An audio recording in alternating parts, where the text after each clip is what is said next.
The Chris Abraham Show.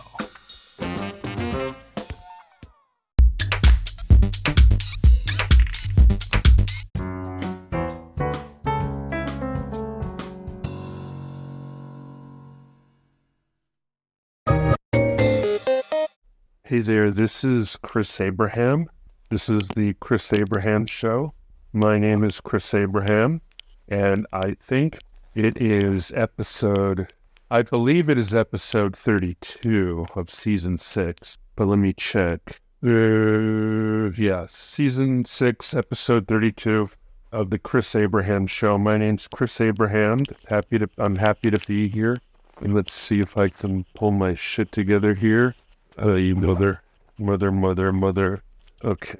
All right. Hopefully the magical Adobe sound cleaner will be able to fix this right up, but who knows?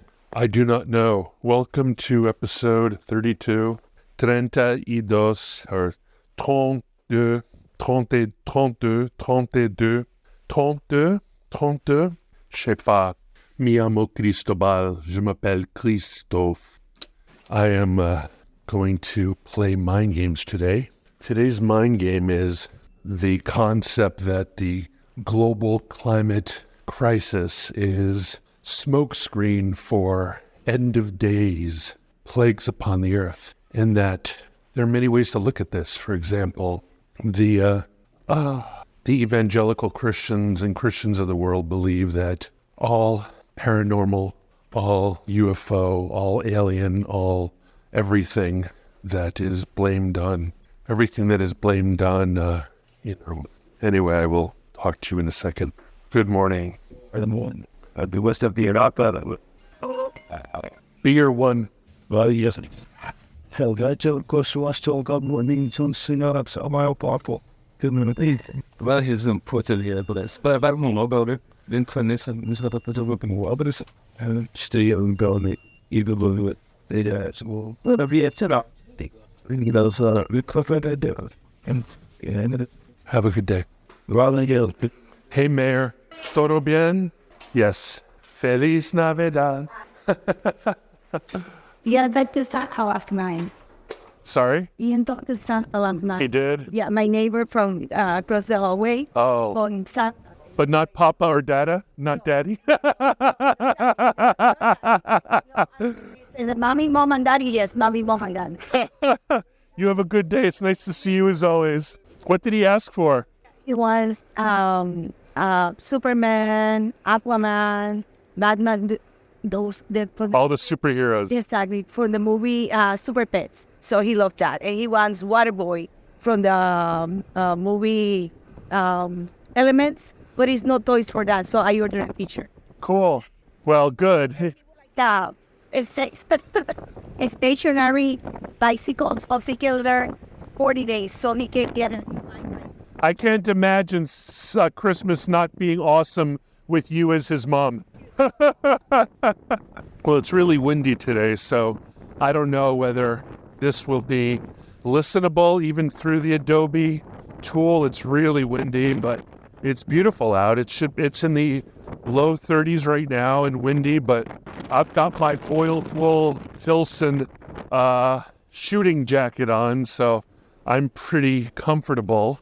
I might put on, good. I've got a buff, and I also have a wool watcher's cap in charcoal gray, and I have a giant canvas duffel right here on my side that I'm going to drop off to the to the wash and fold. And there's another giant backpack full of stuff. And I think that's where all my Carhartt field jackets live. And I wanted to wash those. So I need to bring those in as well. And I did a lot of cleaning yesterday, but I'm going to be doing cleaning tonight, tomorrow night, Thursday night, Friday night, because I just realized that Concept 2 has a team challenge from January 1st to January 31st that I'm going to participate in. So I need to get all of my spring cleaning, all my Christmas cleaning done before that first day so I can start my New Year's resolution with vigor and rigor. Okay, back to what I was saying before I realized that there were a million people in the hallway, and I didn't want to talk about Christians believing that anything that is aberrant or paranormal or non-human, all evangelical Christians, as far as I can tell, born-again Christians, rather, and a lot of Christians and so forth, deep down, believe that any kind of paranormal behavior or ghosts or aliens or UFOs are all very literally demons and devils and demonics and hallucinations that rely heavily on demonic intervention. So I want you to know that anything that is not understandable by the mind of someone who has faith in God, including, I should add, I guess, Orthodox Christians and Orthodox Jews and Orthodox Muslims, especially the religions that are strongly monotheist, I believe that it is super easy for anything that can't be explained or isn't easily explained by the Bible or by a simple interpretation of the world is considered distraction. And I must include dinosaurs, etc. Anything that proves a prehistory beyond whatever, 5,000 years. So through the eyes of an Orthodox Christian, an Orthodox Muslim, and an Orthodox Jew, and quite possibly other faiths, there is a belief that because we live with God and because God gave us all the things of the earth to be the things that feed us, both vegetables and animals, and that the earth is a gift to us, and that the only way to lose this gift is through sin, there's this very strong belief amongst orthodoxy that climate change and everything associated with climate crisis, climate collapse, and so forth, there's a very kind of fundamental belief that these things are in fact smokescreens for the tribulations in end-time prophecies of Revelations. I know that Islam and Judaism do not have revelations, but you can also attribute these climactic plagues, if you will, to be the trumpeting of the end-time stories of Islam and the, I don't know if we'll be able to hear this stuff, and the, what is the term? Jesus is the, there's a term for the messianic Jewish stories of the first coming of the Messiah. All these things, all these messianic stories that are attributed to the Bible, according to Orthodoxy, could be wrapped in the scientific excuse, be it intentionally so as to obfuscate the existence of Godhead, or end times, or religion, or Jesus, or Messiah, or anything included in the other world, spiritual world, heavenly world, hellish world, other world. The required to obfuscate that can be obfuscated using scientific principles and excuses for very mystical and unexplainable behaviors. And Orthodoxy might argue that this is easy and simple to prove because in many ways the Industrial Revolution is only 150 years old, and if you look at a photo supposedly from space, you can't really even see in a good way without nighttime. You can't really even see the kind of destruction in terms of nature that supposedly results from, production of methane or production of CO2 or any other kinds of gases that actually feed plants and all that other stuff. So, and if you were to go ahead and look at the population of America, which is 350 million people, across the vast distances of lands that we have, same thing with Russia, you would see that basically the world is unpopulated, even with 8 billion people, really mostly vegetation and biomass. If we have the hubris, which Christians have, to say that man is separate from earth, and man is separate and superior to animals and vegetation and the earthly plane, that man is in fact a creature which is in the image of God and not of the animals and of the fishes and of the creatures that wiggle and squirm on their bellies on the land, and veggie tails and all the other stuff in Genesis. You come to the conclusion that if you are a believer, you definitely believe that the world was a complete gift to us, and that it's a gift that we need to steward well, and that cow farts and meat isn't the way to maintain our world, but following God's law and not sinning and honoring God's law, which is not an environmental law, it's a moral law. There can be an overlap of the Venn diagram, but in many cases, an Orthodox person might say that the modern degeneracy known as liberal democracy, including abortion and LGBTQIA and trans and all the other fun stuff, is the sin, not the production of vehicles and the use of gas ranges and the drilling of the earth and the fracking of the earth and so forth. That has more to do with whether or not you kill people or let people die. That's just bad. That's just bad society.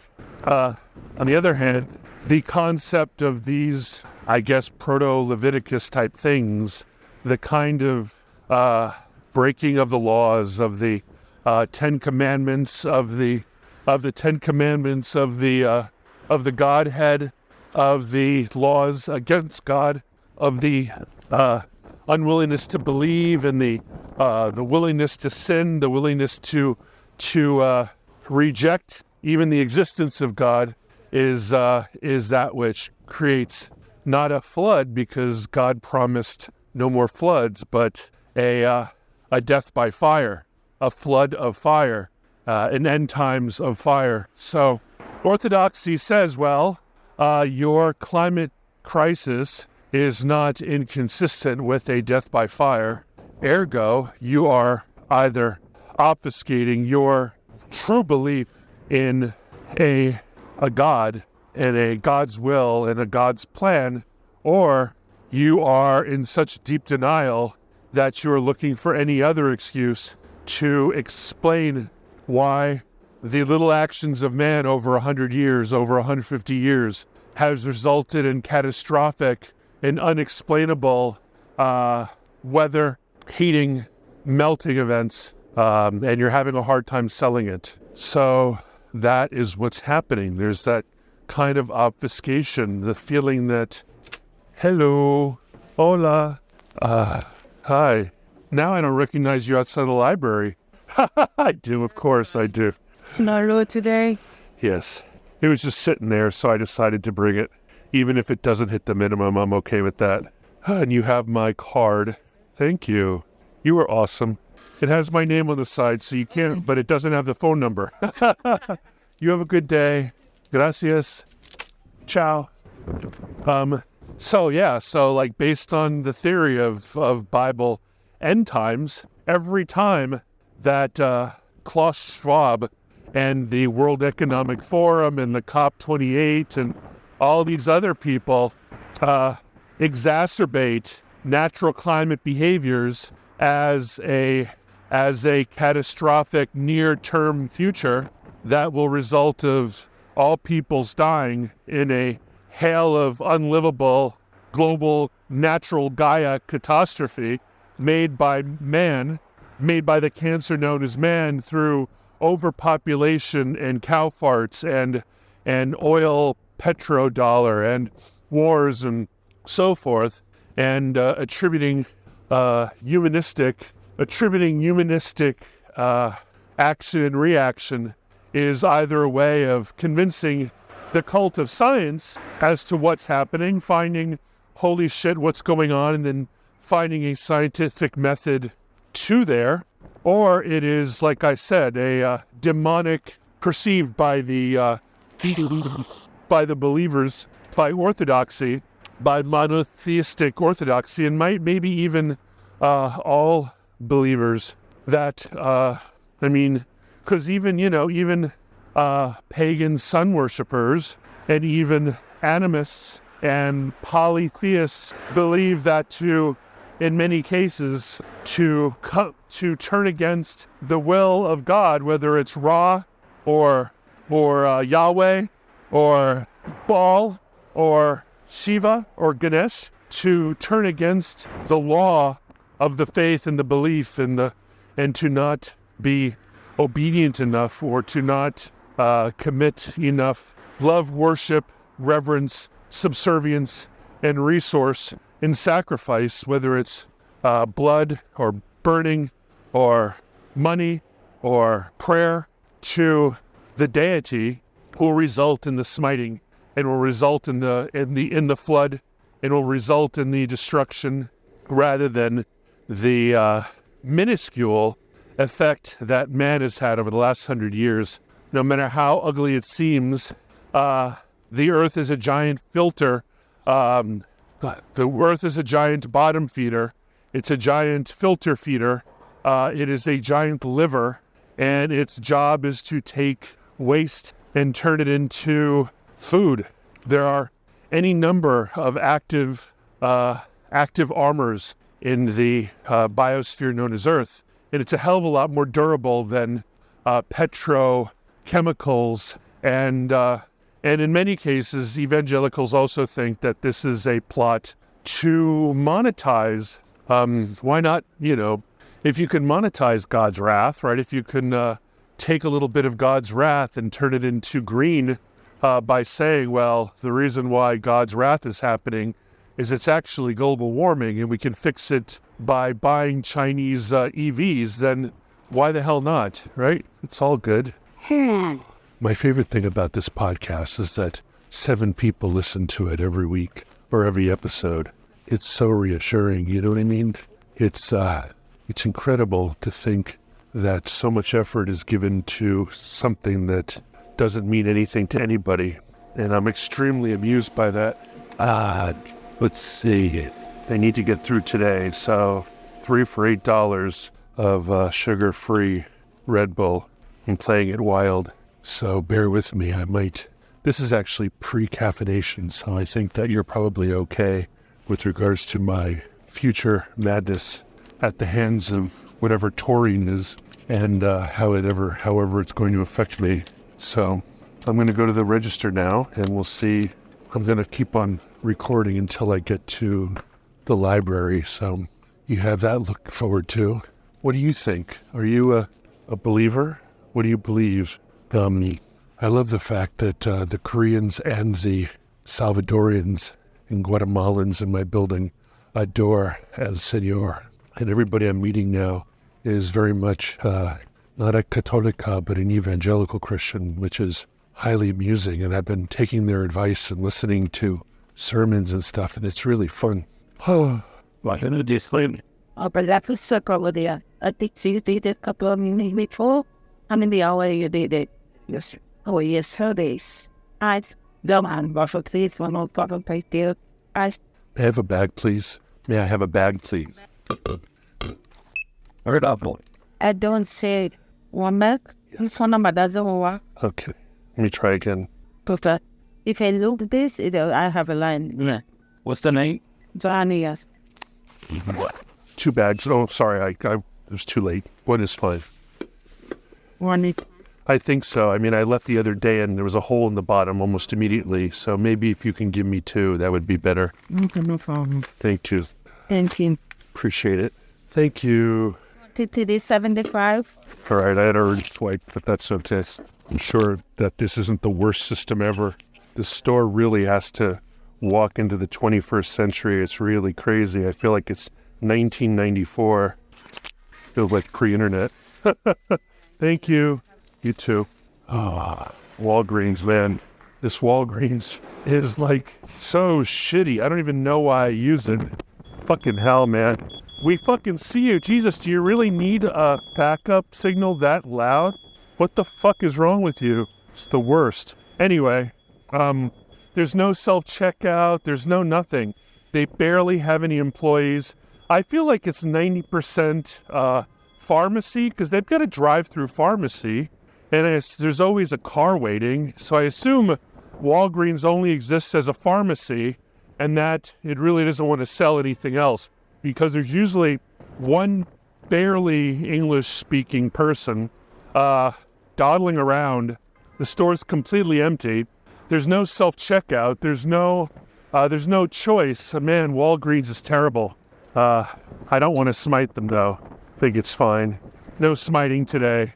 But yeah, what do all y'all think about this idea, about the fact that that there are a lot of people who don't necessarily believe that climate change is a hoax, like all y'all say, like extremist MAGA Republicans, extremist MAGA Trump Republicans who are clutching their Bibles and guns, might not even believe that the climate change is a hoax or a con to make money.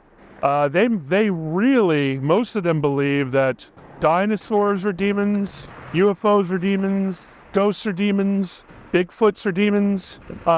Everything's demons that isn't God and isn't, they're Nephilim, they're Anunnaki, they're devils, they're fallen angels, like all this fun stuff.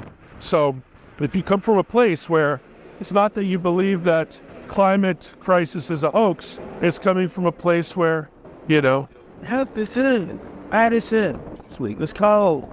It's coming from a place where none of these things can exist, because it's either a delusion that Satan is making to con atheists and Gnostic people into believing that the earth is fragile and collapsible, and that the behaviors of man over time can turn up the heat, and that it is a human-produced and not sin-produced negative cataclysmic crisis event. And then the people who are Orthodox and literally believe that the Bible is the Word of God as transcribed through man, through a type of holy channeling, like Seth or Abraham channelings, but righteous and godly and not demonic, that they believe that all of this crisis collapse hullabaloo is either an intentional or an ignorant or a deceived way of explaining end-time events, not unlike frogs from the sky and blood in the sea, water made of blood, and other kind of catastrophes, earthquakes, eruptions, plagues, sicknesses, and all these things, right, are perceived by us to be either weather events or climate events or scientific events or the result of solar flares or solar events or other types of issues with the,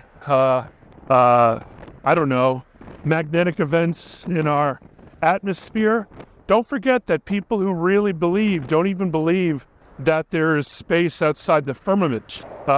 So that all these things are obfuscations and lies and deceptions made by either demons and Satan, or literally by the worshipers of demons and Satan, who one might argue, according to evangelical orthodoxy, born again, people who clutch their Bibles and guns, are literally Satanists, are literally scientists, are literally agnostic, and are literally of this world. And I guess, depending who you are, if you're Christian, you might blame the Jews. If you are Islamic, you might blame the unfaithful.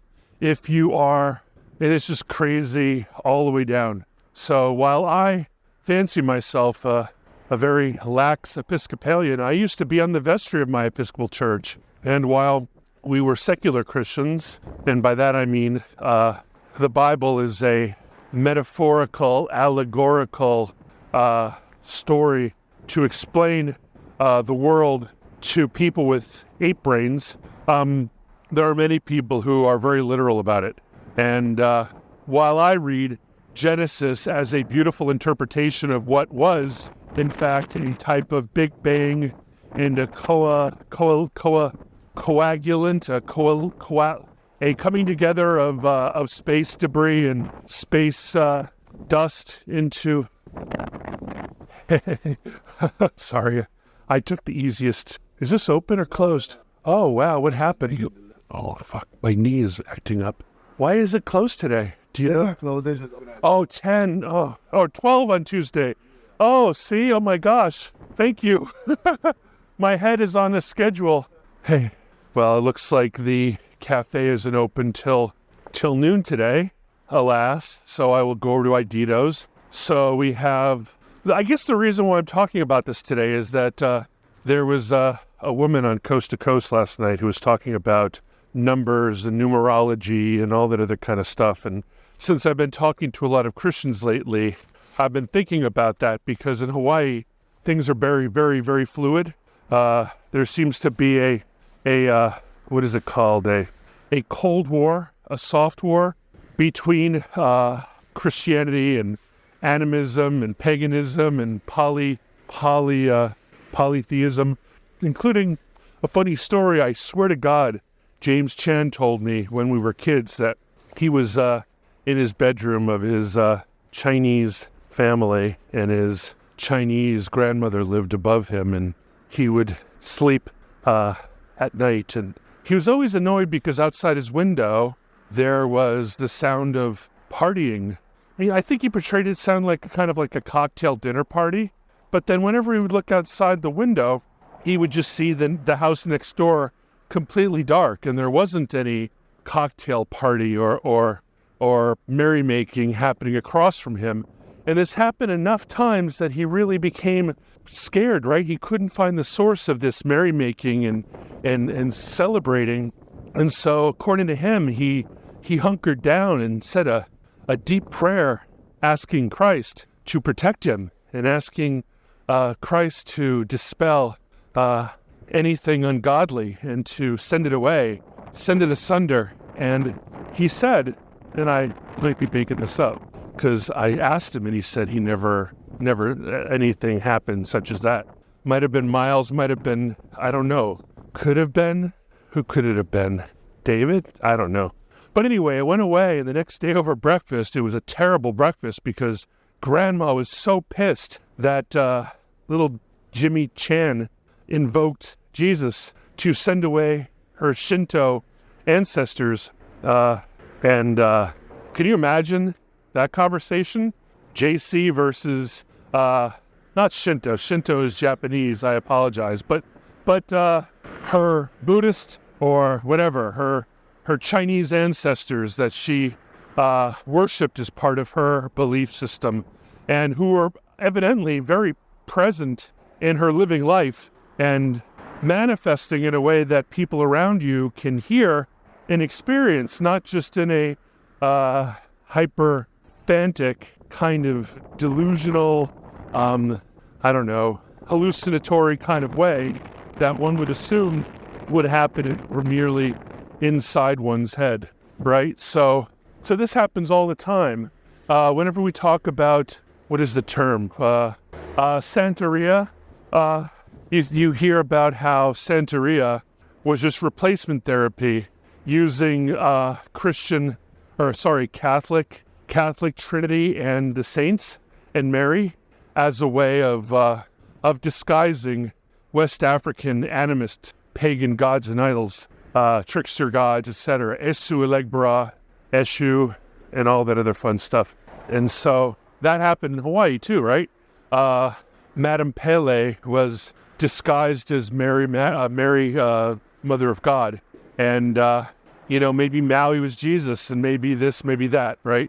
So it really all depends, right? How do they perceive end times? How do they perceive climate change? What do the people in sub-Saharan Africa believe who do not necessarily 100% believe in Jesus or Muhammad, peace be upon him, or Allah, or Yahweh, etc.? What is their intrinsic belief about what's happening in the world, and whether or not it is or isn't influenced by sin or apostasy or heresy or insulting God or sinning against God or sinning against the Word, the defiance and all sorts of other things. I wonder deeply how it is manifest in that sort of way, and how it is perceived, and whether it is just perceived as the hubris of man wanting to comfort himself in environments where he's not well sustained through air travel, through vehicles, through internal combustion engines, through air conditioning, through mass transit, through all that other kind of stuff, right? So, or do they believe that this is sort of the angering of the gods? Like, have you offended the sun god, and therefore the sun god is going to smite all of your wheat, or all of your not manna, but you know what I mean, all your wheat, or all your produce, or all your fields? How is it interpreted? I know that we believe that smart people believe in science and dumb people believe in God, but Christian people think that dumb people believe in science and smart people believe in God. So it really is the point of view.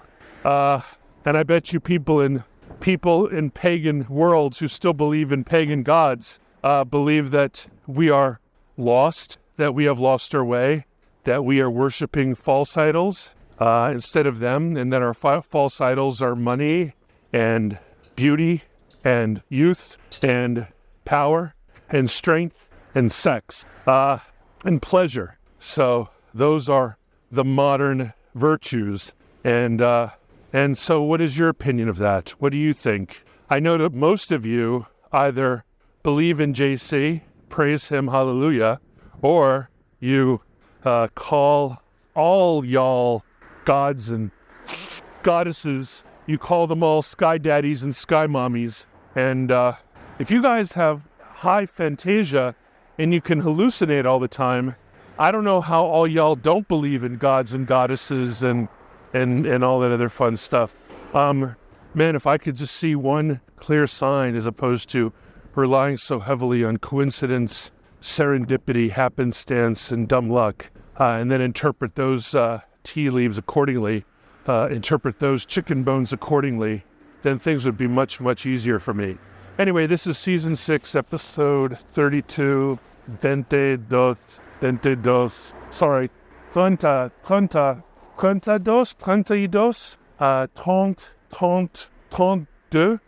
no more bente, we're in the 30s. Love you guys, mahalo, aloha, and I'll talk to you soon. Ciao.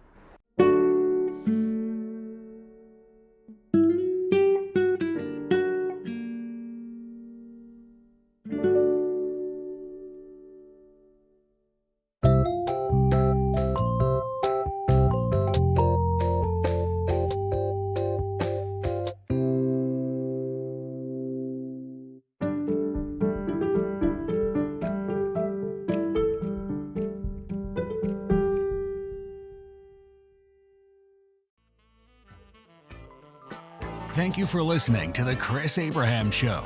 Make sure you subscribe so you don't miss any future episodes. Until next time.